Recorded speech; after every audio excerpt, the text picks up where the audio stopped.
lundi et je vous présente un peu tout ça. Et l'objectif, c'est de répondre à toutes vos questions, donc il n'y a pas de tabou. S'il y a quoi que ce soit, vous m'interrompez. Hop, non, diaporama, c'est mieux. Alors, c'est notre donc huitième promo qui a démarré ce lundi à 9h30. Et pour info, l'équipe du BAHUS, cette promo, c'est surtout Aurélien Léna. Léna qui est très coordinatrice pédagogique, Aurélien qui intervient beaucoup et qui est en soutien aussi sur la coordination et qui est aussi le référent vis-à-vis des intervenants. Moi, je m'occupe juste de la partie employeur, administratif, financement avec Marion. Et Rachel qui a créé tout ce programme et qui s'occupe aussi des apprentis. Il y a quelques apprentis sur cette promo. C'est la première fois qu'on fait ça, donc il y a des nouveaux cours à créer, il y a un nouveau diplôme, un nouveau jury. Enfin, c'est un sacré challenge qu'on s'est fixé. Et donc, elle nous aide sur cette partie et elle m'aide aussi à lancer une nouvelle école, nouvelle formation qui verra le jour mi-mai. Vous avez nos mails au cas où, si besoin de nous contacter. Donc ça, c'était la petite photo de lundi matin à 9h30 quand ils venaient de s'asseoir tous. Ils étaient bien tous là à l'heure, même largement à l'heure. Je crois que je suis arrivé dans les bureaux à 8h40, il y a déjà des gens qui attendaient à l'école. Et ça, c'est le rez-de-chaussée. On a un rez-de-chaussée avec une grande salle de formation, des petites tables, des grandes tables, des chaises. Et à l'étage, une grande table de déjeuner et plein de petites salles pour s'isoler aussi, pour pouvoir travailler en groupe, en équipe, parce que la formation est très pratico-pratique. On leur fait faire des choses tous les jours, des activités tout le temps. Il faut parfois qu'ils puissent s'isoler. Pour rappel, alors, je sais, il est très chargé, il est moche, mais c'est pas grave. Je vous ai remis le calendrier. Pour 15 employeurs parmi vous, parce qu'il y a 6 apprentis, ce sont des contrats pro sans titre, sur une alternance de 12 mois, avec 399 heures de formation. 5 semaines initiales donc, qui ont débuté ce lundi et qui dureront jusqu'au vendredi 22 mars, si je ne dis pas de bêtises. Et après, 8 sessions de 4 jours qui sont à peu près intercalées toutes les 5 semaines. Je peux vous montrer le planning qui est là. Est-ce que vous voyez le calendrier? Oui. Cool. Donc du coup, oui, c'est jusqu'au 22 mars, c'est ça. Ils arrivent le 25 chez vous pour 4 semaines d'abord, après 5 jours. Là, il y a 6 semaines. Voilà, c'est entre 4 et 6 en fonction des trous et de ce qui nous arrangeait aussi parfois. Semaines entre chaque période de 4 jours de formation. Et à la fin de ces 4 jours, ils sont de nouveau chez vous le vendredi, 26 avril par exemple. Là, ils sont soit en télétravail pour ceux qui repartent de loin parce que le Lyon-Bordeaux n'est pas si simple à faire par exemple, ou le Lyon-Nice, soit dans vos bureaux si ils sont sur Lyon ou Paris, que c'était pas trop compliqué pour eux. Donc vous avez bien tout le calendrier qui est là. Notez bien que pendant les semaines en bleu, là, il faut complètement les oublier. Ils vont en prendre plein la tête parce que ils ont plein de choses à préparer. À chaque fois, il y a un projet, un cas pratique à réaliser. Par contre, toutes les autres semaines, il n'y a rien à faire pour l'école, donc ils sont 100% dispo pour vous. J'ai une question, pardon. On Bien peut sûr, t'interrompre? il faut. Euh, Dans le calendrier, donc tu viens de dire que c'était des semaines de 4 jours avec le vendredi qui était donc où ils revenaient chez nous. Oui. Et bon, c'est un détail, on n'avait pas du tout prévu ça comme ça, ce qui pose aucun problème, hein. Mais comme il n'y a pas le petit 7 qui était sur la dernière colonne de droite, on ne l'avait pas anticipé. Donc, je voulais juste vérifier que c'est une mauvaise interprétation de ma part. Ah oui, il n'y a pas Par de petit exemple, 7, t'as raison. le 26 avril, par exemple, il n'y a pas le petit 7. Et donc, je voulais juste vérifier Il y a qu'on est bien, OK. je rajoute les petits 7 qui ont OK, été super. oubliés. Alors pourquoi ce changement de 4 à... non, le 7, il est là d'ailleurs normalement. De 5 à 4, c'est parce que l'OPCO Acto nous a embêtés, OK, ne veut pas qu'on fasse 455 heures de formation. Alors c'est le seul, les autres sont OK, OK, parce qu'ils n'ont pas le même calcul que nous sur le nombre d'heures travaillées dans l'année, parce que sur un contrat pro, c'est maximum 25 heures, 25%, pardon, de temps passé en formation. Et OK. tous les OPCO acceptent que 455 soit 25%, à part Acto qui dit que le maximum c'est 402. Sauf que sur des journées de 7 heures, bah, ça faisait 57 jours et demi et qu'on ne voyait pas l'intérêt de faire une demi-journée, donc on est passé à 399. Donc tout le monde est la même chose, c'était plus simple. Euh, pour les apprentis, il y a quelques heures en plus parce qu'il faut qu'on les prépare à ce concours, enfin ce concours, ce jury pour le titre de formateur professionnel d'adultes qu'ils passeront, qu'on organisera au bahut. Et donc il y a 5 jours en plus. Je vous renverrai le calendrier si vous ne l'avez pas. À la fin de cette formation, pour tout le monde, il y aura une attestation qui n'a aucune valeur légale, ni de valeur de diplôme, ni rien du tout pour l'instant, On leur donne l'attestation du bahut, comme quoi ils peuvent dire qu'ils ont fait le bahut, qu'ils ont reçu le bahut et que c'est maintenant des super pros, à condition quand même qu'ils passent le projet Voltaire. Donc on va leur expliquer, je crois que c'est aujourd'hui qu'on leur explique, on leur impose de passer l'examen du projet Voltaire et d'obtenir une note de 700 sur 1000, qui est un niveau rédacteur professionnel. Parce que qui dit création de contenu dit rédaction. Qui dit rédaction dit il ne faut pas faire de faute, parce que sinon c'est insupportable pour celui qui relit derrière. Et donc, en tout cas, soit très bien apprendre les grandes règles d'orthographe, parce qu'on leur offre l'entraînement au projet Voltaire, et du coup, ils auront du boulot pour avancer dessus, soit savoir mettre en place les parades pour se faire corriger avec du Merci App, avec du GPT, où il y a plein d'applications qui permettent aujourd'hui d'éviter de faire des fautes. Mais pour nous, c'est super important, donc on leur demande de passer ça. Et sachant qu'à côté de ça, on envoie notre demande enfin, notre dossier de dépôt de titre à France Compétences fin mars, et que si on a une réponse, normalement, pour septembre ou octobre, c'est bien rétroactif pour eux. Donc potentiellement, ils auront un titre si on est accepté. Mais honnêtement, les arcanes de France Compétences font que je me dis qu'on a une chance sur trois de l'avoir, ce titre.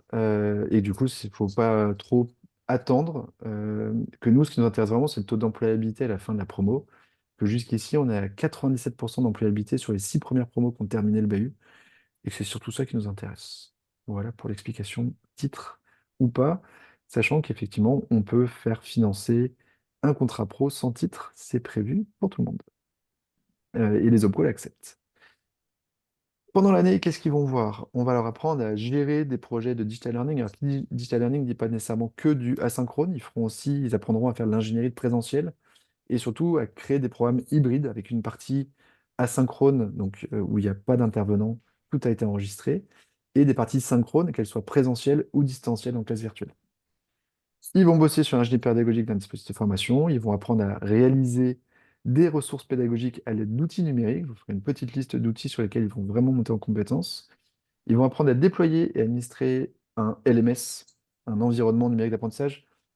Pourquoi on met ce mot plus complet? Parce que parfois, on n'a pas besoin de traquer qui a fait quoi, ce qu'on veut. Il y a un examen, il y a une évaluation qui est à part. Et on n'est pas toujours obligé d'avoir un Rise Up, un 360 Learning, un Talentsoft en interne. Il y a plein de choses qu'on peut faire sur Notion, sur SharePoint, sur Drive. Ce qu'il faut, c'est pouvoir mettre des documents quelque part auxquels les gens peuvent accéder. Et aussi un peu des enjeux de communication pour faire monter en compétence toutes les équipes de digital learning. Surtout que cette promo, elle ne vous a pas mis le slide, c'est dommage. On a beaucoup d'employeurs qui sont issus d'organismes de formation ou de CFA qui, enfin, euh, souhaitent digitaliser une partie de leur formation. Donc, il y a aussi un enjeu de tous les profs à qui on va proposer des contenus, mais il faut qu'ils mettent ça dans leur ingénierie, il faut qu'ils promeuvent ça auprès de leurs étudiants pour que ce soit réellement utilisé. Il y a deux niveaux, ça qu'il faut avoir en tête. Ils font un peu de tout ça sur ces 5 premières semaines. L'objectif, c'est qu'ils arrivent chez vous en sachant faire des choses. À la fin de ces 5 semaines, ils vont créer un premier module e-learning pour une association qu'ils vont implémenter sur un LMS. Donc, quand ils arrivent chez vous, ils savent utiliser les outils auteurs simples. Ils auront eu une petite initiation à Storyline. Ils auront vu Genially et plein d'autres outils. Et ils auront touché les LMS parce qu'ils auront dû créer un premier parcours sur un LMS. Après ces 5 semaines, pendant les 5 sessions suivantes, ils vont un peu tout refaire, mais en mode plus compliqué. Voilà en gros ce qu'il faut retenir. Dans le détail, cette semaine, ils ont vu c'est quoi le digital learning, hein, parce que pour certains, c'était pas du tout issu de ce monde-là. Les bases de l'ingénierie pédagogique et des mécanismes de l'apprentissage avec Aurélien Sido et Yuri, qui est notre chercheur sur ces sujets, qui est venu leur faire des cours vraiment cool, je crois, en tout cas les évaluations sont très bonnes pour l'instant. La semaine prochaine, on rentre dans le dur et on va passer aux outils. Ils vont d'abord travailler sur un vrai e-learning existant, créé par un ancien du bahut ou pas. D'ailleurs, si vous avez des productions, pourquoi pas, on peut encore en ajouter au programme. Et ils doivent faire cette semaine-là les plus et les moins. Et un peu plus tard, en troisième semaine ou quatrième semaine, euh, des vrais recos. Donc voilà, on a identifié que ça, c'était pas très réussi, que ça marchait pas trop. Comment maintenant l'améliorer avec peu de budget, mais un vrai impact pédagogique. Et ils vont voir, ils vont faire un panorama des outils numériques et ils vont commencer à toucher les outils de conception et de production. En semaine 3, ils vont avoir des bases aussi sur le graphisme et travailler à nouveau sur le LMS. apprendre à concevoir une interface qui soit utilisable et efficace. En semaine 4, ils vont être introduits à l'intelligence artificielle et ce qu'on peut faire en formation, en création de contenu. C'est un vrai cheval de bataille en ce moment. Il faut savoir que ça existe et comment ça fonctionne. Ce qu'on leur demande à la fin, nous, c'est d'être capable de nous répondre à la question, est-ce que tu as utilisé de l'IA pour réaliser ça? Et deux réponses possibles. Oui, parce que ça m'a aidé à faire telle chose et ça m'a fait gagner du temps ou ça m'a permis d'aller plus loin.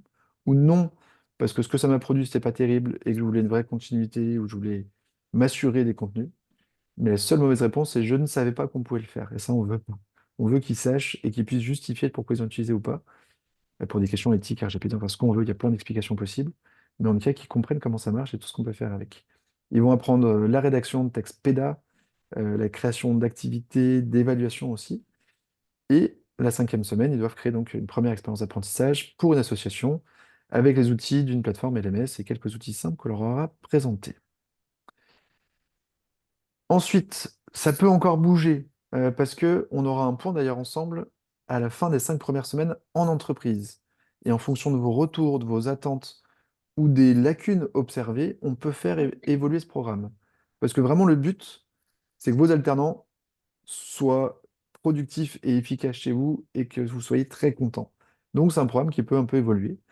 Mais ils vont aller plus loin sur Geniali, sur Storyline. Ils vont aussi faire la vidéo explicative. Ils vont travailler sur l'immersive un peu et sur l'accompagnement des apprenants en formation. Et enfin, sur les données d'apprentissage, comment améliorer ou comment analyser la qualité d'une formation. Petit changement par rapport à avant, vu qu'on a beaucoup moins d'heures.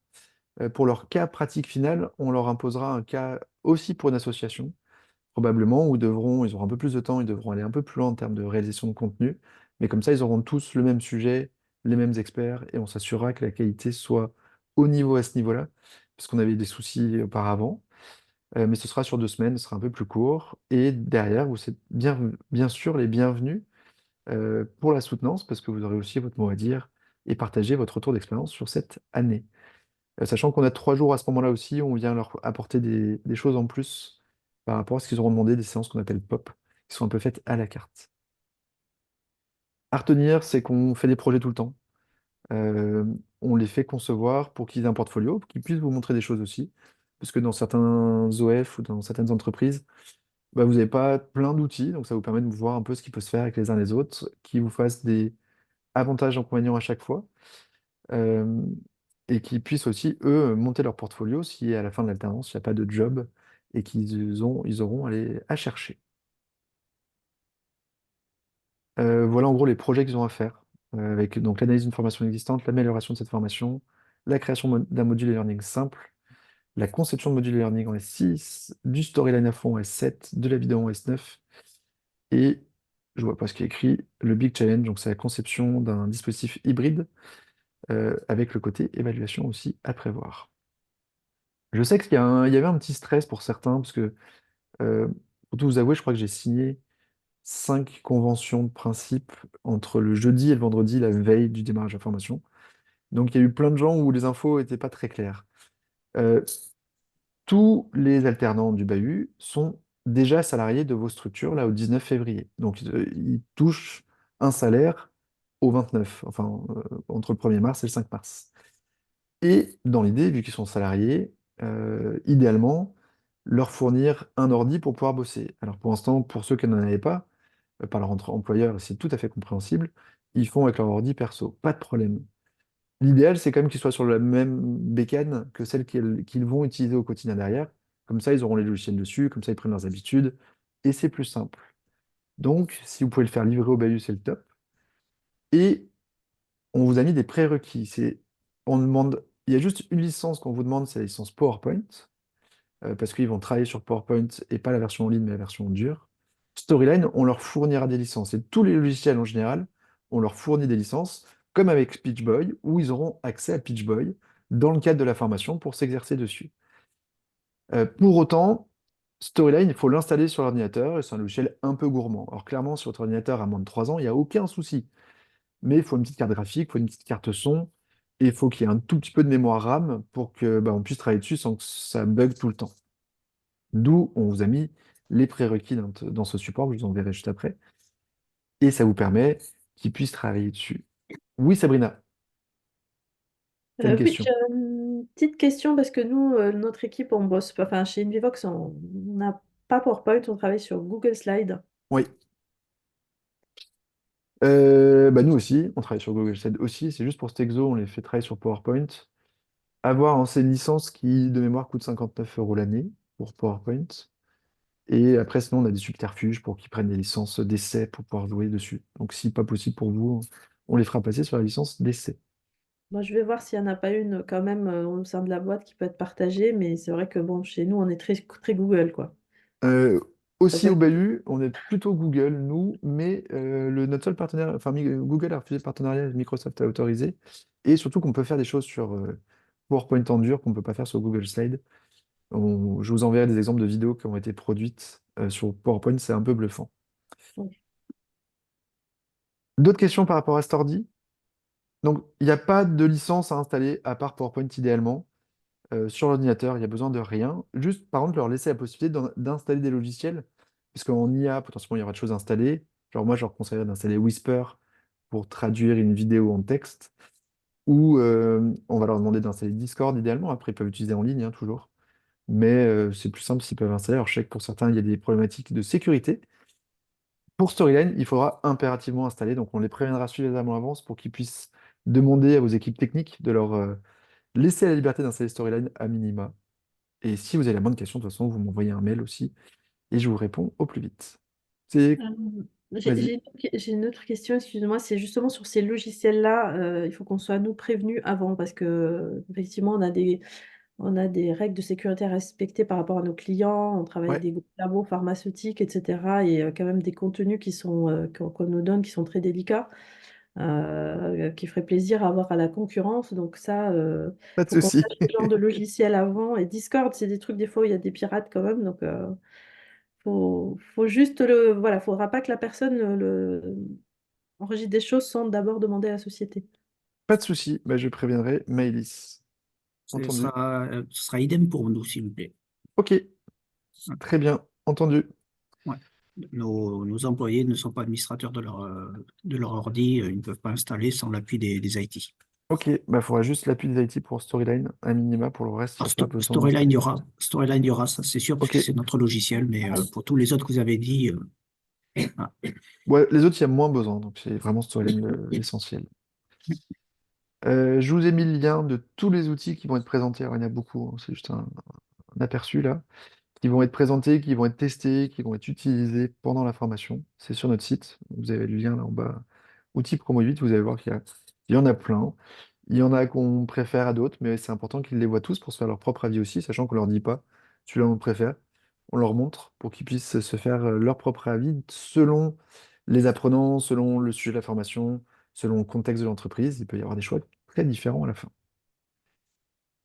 Je vous ai mis ça dans le mail, dans les deux mails. Important tout de même, ce questionnaire à compléter. J'ai pas reçu beaucoup de réponses pour l'instant. C'est juste pour que vous nous donniez les logiciels que vous utilisez. Parce que ça peut permettre d'en montrer plus, ou en tout cas d'insister auprès de votre alternant en disant non, non, toi tu restes bien sur 360 Learning, qui est un de nos partenaires LMS, parce que c'est celui de ton employeur, donc il faut vraiment que tu le prennes en main sur ces 5 premières semaines. Sur les semaines d'après, si tu as envie d'aller tester un RiseUp, un Moodle ou un Didask, libre à toi, mais on veut être sûr que quand tu arrives dans ta boîte, tu connais le logiciel sur lequel tu vas bosser. Par exemple, d'où vos réponses sont importantes pour qu'on puisse un peu orienter les groupes de travail à l'école. Pareil, je vous renvoie la presse après. Euh, les relations donc, entre votre salarié alternant, le bahut et vous. Moi, je vais vous proposer plusieurs échanges pendant la formation et je suis... Attention, mon numéro de portable, je le remets dans la discussion. Attendez, hop, si j'arrive. Qu'est-ce qui me fait mon ordi? Pourquoi j'y arrive pas? Hop, oui, ça y est. Alors, mon portable, il est là. C'est 06 09 92 40 38. Le numéro qui est dans ma signature mail est un numéro pour qu'on ne puisse pas me joindre parce que je reçois beaucoup d'appels d'apprenants, de candidats et en fait, je ne peux pas. Donc, je vous donne le mien, le vrai. Je marche. Alors, par téléphone, je suis pas souvent joignable parce qu'en journée, j'ai beaucoup de réunions, de rendez-vous. mais je consulte mes textos, mes WhatsApp, mes mails, et je réponds, je suis réactif. Donc n'hésitez pas s'il y a moins de questions. Avec eux, on échange beaucoup sur Discord. On a des questionnaires de satisfaction qui sont envoyés quasiment tous les jours via Digiformat. On a des échanges individuels. On a aussi des séances d'échange avec la promo pour avoir leur ressenti, pour voir ce qu'ils ont appris. Là, par exemple, ils ne le savent pas encore, mais ils vont avoir un jeu cet après-midi où ils vont devoir, eux, créer des quiz sur ce qu'ils ont appris cette semaine. Et c'est les autres équipes, enfin, ils vont faire un truc entre équipes pour voir si les autres ont bien retenu les mêmes choses ou pas, pour que tout le monde révise ensemble et qu'on ancre bien ce qu'on a vu ces premières semaines qui étaient importantes. Vous, je vous envoie des mails régulièrement pour vous dire ce qui a été fait à l'école, les enjeux, les prochains sujets qui arrivent. Il y a ce premier webinaire et il y en aura un autre plutôt en fin de... Ah non, il y en a un autre à la fin des 5 premières semaines à l'école pour que je vous montre ce qu'ils ont fait concrètement et que je vous rappelle tout ça parce que vous n'êtes pas tous là. Donc pour être sûr qu'il y ait les infos qui passent. Et aussi, je vous proposerai 2 entretiens individuels pour ceux qui le souhaitent, pour faire un point sur l'évolution de votre alternant à la fin des 5 premières semaines d'entreprise. Et après, au bout de 8 mois à peu près, pour aussi avoir une idée de est-ce que vous avez envie de continuer l'aventure, est-ce que vous avez besoin d'un renfort pour la suite, ou tout simplement comment ça s'est passé. Et on leur demande à eux aussi de vous tenir au courant, donc n'hésitez pas à leur demander, je leur ai dit de le faire, de vous envoyer un mail chaque semaine pour vous dire un peu ce qu'ils ont appris, ce qu'ils ont retenu, ce qu'ils ont trouvé cool, ce qui les a surpris. Enfin, en tout cas, vous faire un petit suivi parce que c'est important de créer ces premières relations. Il n'y a pas d'onboarding facile à faire quand les gens sont pas là, mais ça permet de simplifier pour la suite. Voilà l'exemple de template qu'on leur a donné sur leurs principaux apprentissages, sur les logiciels qu'ils ont découverts et sur leur réalisation, afin qu'ils vous les partagent, sachant que dans la discussion, je vous ai mis des exemples de réalisation sur Storyline de nos étudiants de la promo 7 qui ont dû travailler pour une association qui forme au chess boxing. Le chess boxing, c'est un sport qui a été inventé par Inky Bilal dans une bande dessinée qui consiste à faire une partie d'échecs, un round de boxe, etc., etc., 5 fois de suite. Autant vous dire que du coup, on réfléchit, on se pète un peu les neurones en se mettant des coups de poing dans la gueule, et on re-réfléchit 5 fois. C'est très compliqué. Et surtout qu'il faut maîtriser un peu les règles du jeu d'échecs. Donc là, l'enjeu de nos étudiants, c'était de créer des activités gamifiées pour découvrir les principales règles du jeu d'échecs et d'être capable de vite entrer dans l'atelier et de vite s'exercer à jouer aux échecs et à faire un combat de boxe. Prochain webinaire, je vous renverrai dans le mail, c'est le 22 mars de 11h à 11h45, où là, je vous rappelle ce qui a été fait ces 5 premières semaines et je vous montre quelques réalisations de nos étudiants. Je vous propose un premier rendez-vous entre le 15 et le 19 mars pour ceux qui le souhaitent. C'est très recommandé tout de même, afin de faire un point entre le 15 et le 19 avril, pardon, afin de faire un point sur ce qui s'est passé en entreprise sur ces 4 premières semaines ou 5 premières semaines chez vous et sur les éléments sur lesquels vous voudriez qu'ils montent en compétences plus vite. Puis un deuxième rendez-vous entre le 16 et le 27 septembre. Donc ça sera autour des 7-8 mois de formation. Donc on aura quand même une belle vision de ce qu'ils ont fait et de ce qu'ils savent faire et de la suite pour vous aussi. Et enfin, le jury final, c'est le 3 février 2024, si vous voulez le noter dans l'agenda, pour être sûr d'être dispo ce jour-là. 25. Pardon? 25 peut-être. 3 février 25. C'est l'année prochaine. 25. Oh là là là là, je suis fatigué, moi. Merci. Et donc ça, c'est pas mars, c'est avril. Hop. Parce qu'en mars, ils seront encore à l'école, je ne vois pas ce que vous pouvez me dire. On a fini cette présentation. Et maintenant, avez-vous des questions?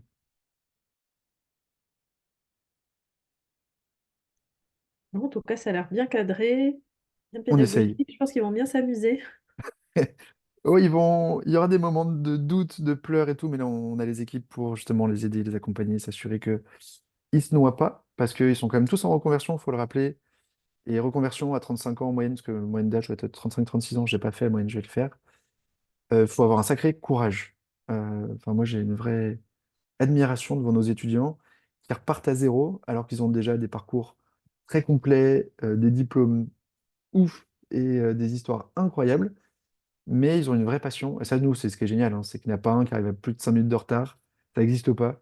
Il n'y a pas une demi-journée d'absence. Ils sont tous à fond et ils s'entraident énormément parce qu'ils viennent tous de mondes très différents. En moyenne, on a un quart qui vient du monde du web, développeur web, web graphiste ou autre. un quart qui vient du monde de l'enseignement, de la formation, un quart du monde de la com, du marketing, et un quart où c'est plus indistinct. Par exemple, sur la précédente promo, on avait une ancienne gérante de station-service, mais très curieuse, qui écrivait très très bien et qui était passionnée d'éducation et de formation. Et que ça, c'est des profils qui nous éclatent aussi parce qu'on a des très belles surprises souvent après ces parcours-là. Donc, oui, notre rôle à nous, c'est de leur redonner confiance en eux, leur montrer qu'ils peuvent faire des choses incroyables et les guider pour qu'ils s'éclatent chez vous. J'avais une petite question. Tu leur donnes des projets d'assaut. Tu as Oui, des assos qui bossent avec toi. Tu en cherches des assos toujours. qui peuvent N'hésitez donner des pas. On a toute projets? une liste, on a toute une banque, mais on en cherche toujours des trucs un peu cool, un peu nouveaux. On a fait sur la précédente promo, par exemple, sur la leukodystrophie pour l'association ELA. Donc, sujet pas Ouais. marrant, c'est une maladie terrible qui touche notamment les enfants. Et je crois plutôt garçons, si je dis pas de bêtises. On a fait pour Time for the Planet, enfin Team for the Planet maintenant. On a fait pour C'est vrai ça, pour lutter contre la désinformation, enfin, savoir débusquer les fake news. Voilà, on fait des sujets très divers, généralement très culturels aussi, pour qu'eux s'éclatent et apprennent des choses en faisant. À Paris, j'aurais fait faire un truc génial sur l'OSINT, l'Open Source Intelligence, c'est-à-dire comment, à partir d'une image ou d'une vidéo, retrouver le lieu où ça a été fait. Ouais. euh, Complexe, et en plus, ça a été sur le jeu sur lequel ils ont travaillé, qui devait introduire pour donner les bases, est utilisé aujourd'hui par la gendarmerie pour former les gendarmes à former à cette technique-là, ces techniques-là, ces méthodes-là. Donc voilà, on essaie de toujours de trouver un truc un peu cool. Si vous avez des idées, on est ultra preneur. On essaie de ne pas faire ça pour des boîtes. Parce on aime bien quand c'est des assos qui n'ont pas eu beaucoup de sous et qui sont Ah trop contents de oui. pouvoir utiliser derrière, et que ce soit pas quelque Il y chose a qui des assos de soit. patients, moi, des choses comme ça. Des fois, c'est souvent des fondations qui n'ont pas des Voilà. moyens. Oui, c'est pour ça que tu réagissais à Ella ou que tu connaissais. Ouais, C'est tout à fait le type de projet passionnant, très complexe. Plus c'est complexe, plus c'est cool. Faut pas que ce soit un sujet facile à expliquer. C'est là où ils ok. s'éclatent, eux, à réfléchir de comment on va pouvoir le transmettre. Mm. Merci. Voilà ce que je peux vous dire. Est-ce qu'il y a d'autres questions? Est-ce que c'est clair pour vous? Donc le 25 mars, ils arrivent chez vous. N'hésitez pas à envoyer quelques mails aussi avant pour dire à quelle heure, quel moment, où, comment. Parce que faut pas les oublier. Ce sont vos collègues maintenant. N'hésitez pas à pareil, si vous avez besoin 1 heure en semaine, là, sur les prochaines semaines, où vous faites une réunion d'équipe, vous voulez le présenter, ils peuvent s'éclipser de la salle pour faire une réunion, vous inquiétez pas. Enfin, le but est que cette intégration se passe au mieux. Merci beaucoup. En tout cas, oui, je te rejoins, Sylvain, sur le fait qu'ils tous, c'est des parcours à la fois certainement très riches, mais aussi une implication qui force le respect, parce que quand j'entends que il y en a qui sont à Bordeaux, à Paris, nous on est à Nice, et tous viennent se former à Lyon, donc enfin, tout ça aussi, il y a un engagement dans leur formation, dans leur déplacement, dans leur mouvement. Alors voilà, tout ça laisse bien penser qu'il y a une belle énergie à travers tout ça, et voilà, on est impatient aussi de voir l'évolution. Pour nous, c'est Catherine, qui est super, et certainement de tous les autres. Voilà, il y a une énergie positive et on la ressent à travers ce que tu décris. Et bravo, c'est bien, c'est bien. Ouais. Catherine, c'est comme la record woman de la promo, hein. Elle habite Colmar Ouais, et elle a signé avec toi mardi, lundi oui, ou c'est ça. mardi de la semaine dernière, enfin d'il y a 10 jours, 5 jours avant la promo. Elle s'installe à Nice en passant par Lyon. Tout ça en venant de Colmar. Franchement, il y a des gens d'une motivation, mais plus qu'extrême. Et en Et une semaine. Et en une semaine. tout ça en 5 jours, ouais, tout à fait. Non, non, c'est vraiment cool à voir et la dynamique de promo prend bien. Ils sont contents de se voir, ils restent un peu après l'école. Nous, les locaux sont ouverts de 9 h à 18h30, 19 h. Et on voit qu'ils restent là pour échanger entre eux, pour aller plus loin, pour partager aussi leurs expériences aux uns aux autres. Anthony, par exemple, qui lui est à fond sur l'IA, il leur montre déjà plein de choses. Catherine, qui a aussi plein d'expériences, qui leur explique des choses. C'est vraiment cool à voir, nous, notre rôle juste à côté. C'est bien. Merci à tous. Je vous souhaite une très bonne journée. Je vous envoie le replay. S'il y a les moindres questions, vous avez pas osé les poser là. Vous m'envoyez par mail et je suis réactif. À bientôt. Merci beaucoup. Au Merci. Merci, au revoir. revoir. Au revoir. Et à bientôt. Merci, au revoir. Au revoir.